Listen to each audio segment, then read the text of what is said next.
Hello, Haitiman PH here to. So balik tanaw lang tayo sa ginawa nating na game. Actually way back 2015 I started as a game developer and work in gaming company.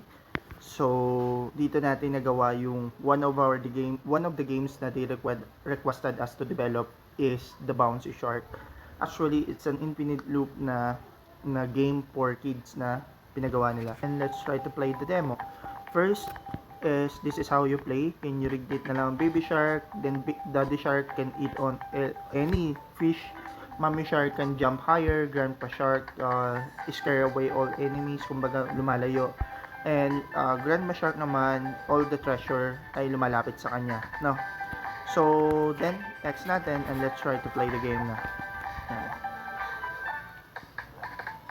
So yan, may mga coins tayong pwede kuhanin. Then si grandpa shark and so, tumataas po yung level, no? Humihirap siya.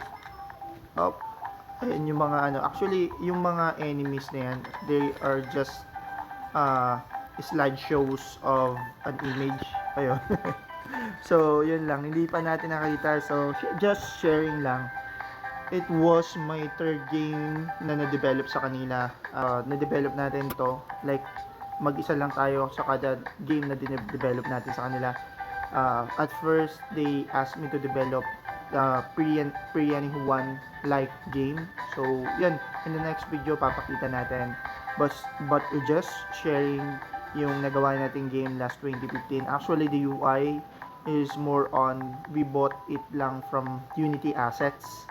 So yung mga UI na yan kasi mahirap na yan, pero kodo sa partner ko si Pauline, siya yung gumawa ng mga graphics like the wall ng seafloor, yung mga platform na yan.